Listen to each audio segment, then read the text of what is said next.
સુરતના માજી કોર્પોરેટર અને ભાજપના પૂર્વ શહેર પ્રમુખ નીતિન ભજીયાવાળાએ કોટ વિસ્તાર અને તેમાં પણ ખાસ કરીને ચોટા બજાર તથા રાજમાર્ગ પર રાત્રિ બજારના નામે થતા દબાણો દૂર કરવા માંગ કરી હતી। સુરતમાં હાલ વરાછા વિસ્તારમાં દબાણો દૂર કરવાની કામગીરી હાથ ધરાઈ છે, ત્યારે સુરત શહેરના પૂર્વ શહેર ભાજપ પ્રમુખ નીતિન ભજીયાવાળાનો મેયર દક્ષેશ માવાણીને પત્ર લખ્યો છે।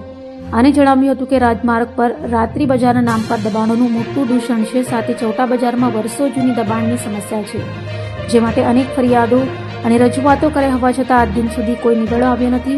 ત્યારે વરાછાની જેમ કોટ વિસ્તારના દબાણો હટાવવા માટે પણ અંગત રસ દાખવવાની રજૂઆત મેયરને કરી હતી। દર વખતની જેમ રજૂઆતની અરજી દફતરે ન થાય અને સમસ્યાનો કાયમી ઉકેલ આવે એવી ટકોર કરતા ગરમાગરમ ચર્ચાઓ શરૂ થઈ છે। કોટ વિસ્તારની મુખ્ય સમસ્યા ગેરકાયદે લારી ગલ્લા પાથરના અને દુકાનોનું દબાણ, ગેરકાયદે પાર્કિંગ અને સફાઈ, ગેરકાયદે પાર્કિંગ વગરના કોમર્શિયલ બાંધકામો છે। બિલકુલ દર વખતની જેમ આ વખતે પણ મેં પત્ર લખ્યો છે, કારણ કે આ વખતે જે રીતનું તંત્ર વરાછામાં આક્રમક રીતે મેયર સહિત પોલીસ કમિશનરને બધા કામગીરી માટે ઉતર્યા છે, એટલે આ વખતે થોડીક આશા એવી બંધાઈ છે કે કદાચ અહીંયા વોલ સિટી માટે પણ આટલી જ સક્રિયતા તંત્ર દાખવશે।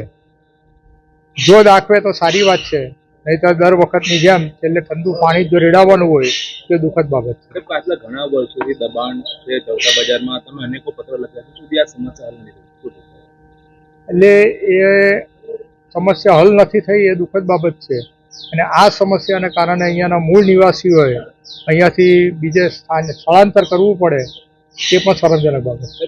ધારાસભ્ય પત્ર લખ્યા અને મેયર કમિશનર સામે લાગે, પણ કોટ વિસ્તારની છે, મેં એ જ કીધું કે ત્યાંના ધારાસભ્ય પણ લડાયક છે અને ત્યાંના પ્રજા પણ લડાયક છે। જો નહીં સાંભળવામાં આવે તો ધારાસભ્યની જોડે પ્રજા પણ રોડ પર આવી જાય છે। મેં આ જ પત્ર 12 ધારાસભ્યને અને 2 સાંસદ સભ્યને પણ પાઠવેલા છે કે ભાઈ મૂળ સુરતમાંથી જ આપણે બેઠા છીએ તો બધા જ ધારાસભ્યોએ અને સાંસદ સભ્યોએ આ બાબતમાં રસ દાખવવો જોઈએ। ચોટા બજારમાં રહેણાંક વિસ્તાર પણ જે હોસ્પિટલ પણ આવી છે, એમ્બ્યુલન્સ સમયસર નથી પહોંચી શકતી, ઘણી વખત બંધ થાય છે, દર્દીઓના મૃત્યુ પણ થાય છે, કેટલું ગંભીર કહેવાય? ગંભીર જ કહેવાય ને શરમજનક કહેવાય કે દર્દી સમયસર સારવાર ન મળવાને કારણે મૃત્યુ પામે, તે આપણે માટે શરમજનક કહેવાય।